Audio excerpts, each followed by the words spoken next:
What's up, y'all? Merry Christmas. Today is Christmas. I am back out here. Started a little late today because I was I'm a bit of a nerd. I was so excited about the James Webb launch this morning, and I was up since 4 watching it. And I finally went to bed about 8 o'clock for about 30 minutes and got back up. And I've been up ever since, but I couldn't get down here to the storage unit to get to work. So today we're going to get on the engine. I want to go ahead and finish prepping that out so I can get it painted and everything. And we also going to work on the Cadillac because I want to see how that bracket is going to fit. Now, when I'm talking about a bracket, now I have built the S10 with the LS swap, and the brackets that I used was all Corvette because there's not enough room. And on here, I wanted to do the same thing because the way I want to run my turbo piping. I do want to have my turbos, I'm still trying to get them up front, but if not, it's okay. I'm still gonna, I wanted to have, so normally on a CTS-V, the alternator is down at the bottom. The power, on the LSA, the power steering pump is here, and the air compressor, AC compressor is down at the bottom right there. I want everything up because I want to try to put the exhaust underneath. Well, basically come underneath the, I'm gonna put the alternator up high like on a Corvette, and the air compressor, I'm not even worried about that right now because I don't have one, so I'm not gonna worry about that right now. But I wanted to bring the exhaust forward to put the turbos up front. If it does not work out whatsoever, I'm just put them in a regular location where everybody else puts them, and down by the lower part of the block next to the transmission. I'm running it'll be twin 67s. That's a little bit big to be running down there, but I'm gonna try to squeeze them down there as much as possible. If not, I'm gonna put them up front. I don't know why GM made this car so freaking small in the engine bay. Mazda Miata got way more space than the old Cadillac do, but it's what it is. I wanted one. I thought about just starting off with just NA, but I don't know. The cam I'm running is the BTR twin turbo cam, so I don't know how it's gonna run without that the turbos shooting in air. so let's get started on the Jeep engine real quick so I get that started and out the way, and then we'll jump on the Cadillac.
Alrighty, so I got most of it.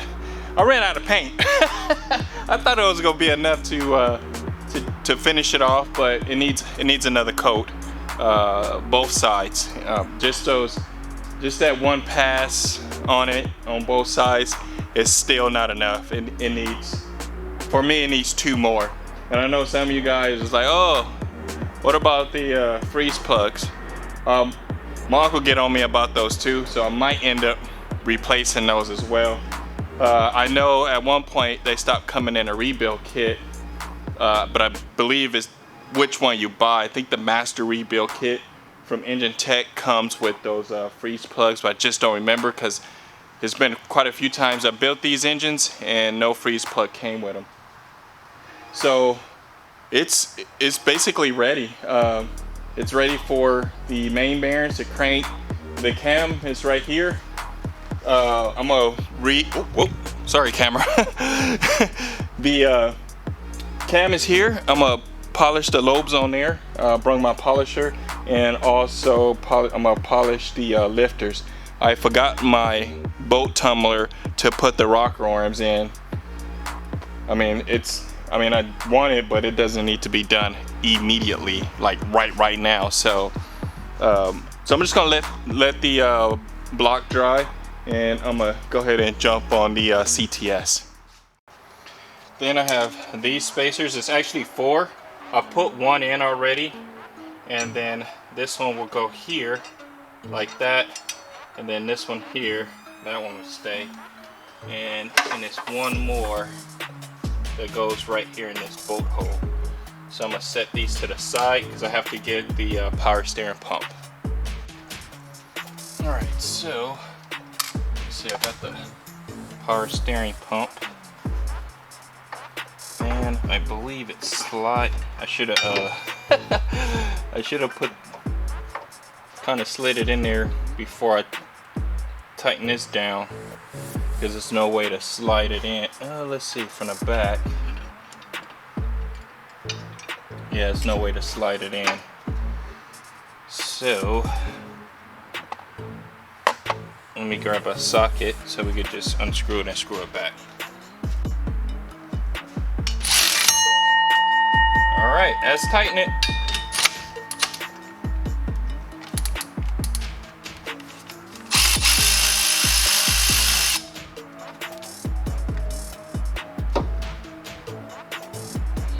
I'm all the way off of it.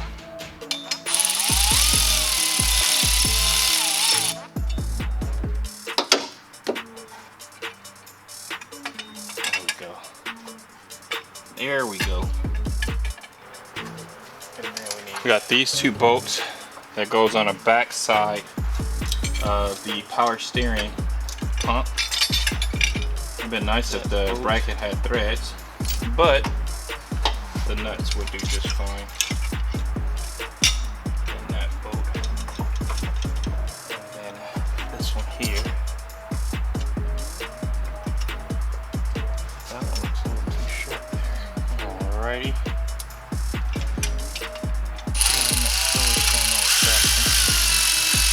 Go to the next one.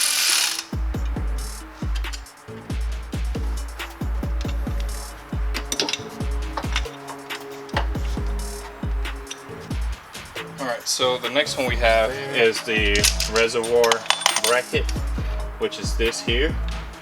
Put a little Loctite and then a bracket.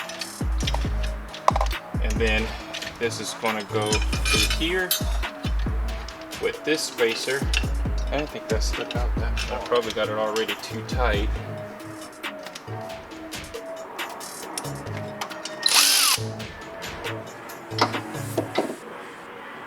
Alright, so I found the alternator. Also, I made a couple mistakes. Yeah, a couple mistakes. So, one, I definitely got the wrong alternator. I got the wrong alternator. This is actually for a truck because I had a whole nother build going on.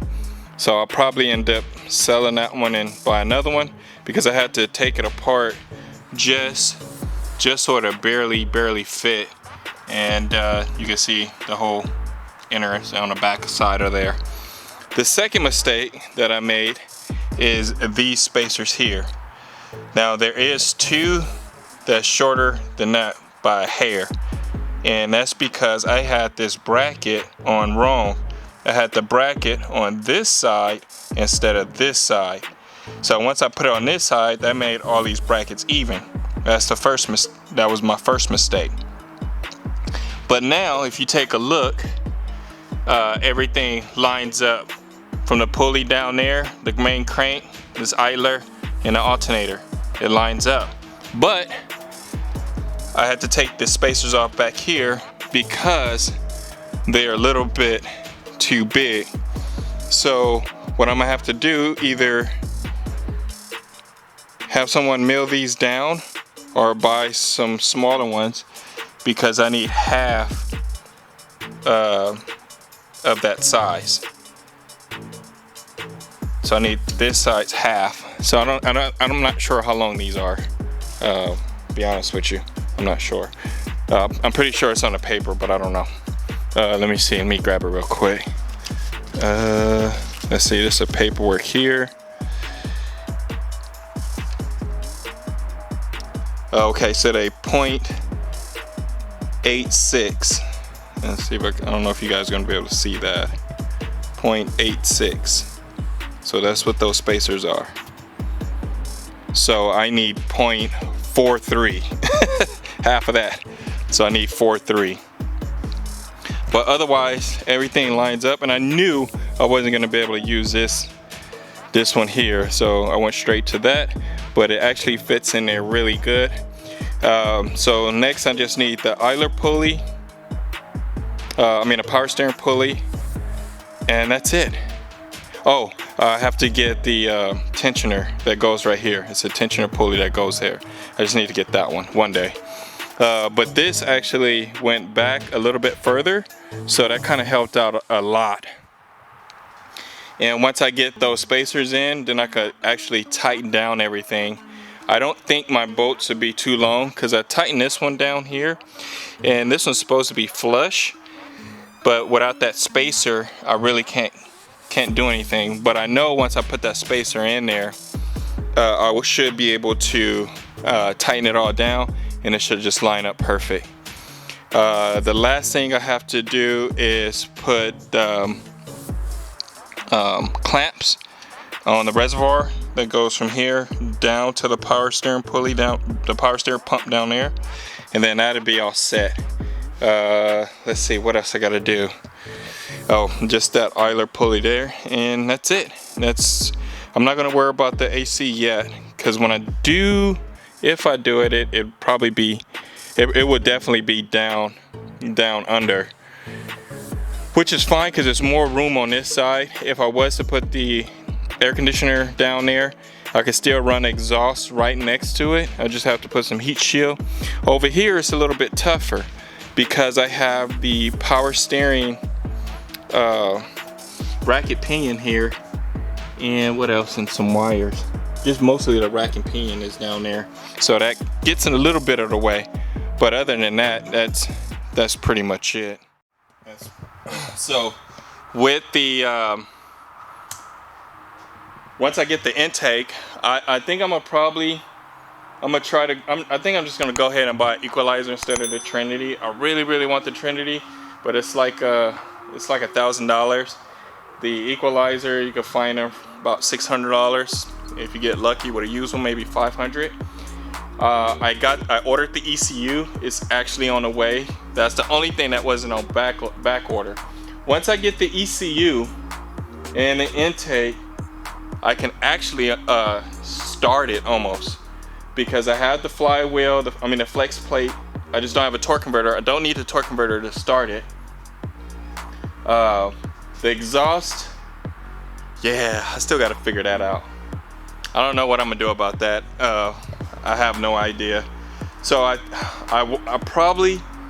gonna say if Scott has some headers, some regular headers sitting around, I'll probably just throw that on there just so I can get the exhaust out the way, so I can be able to start it.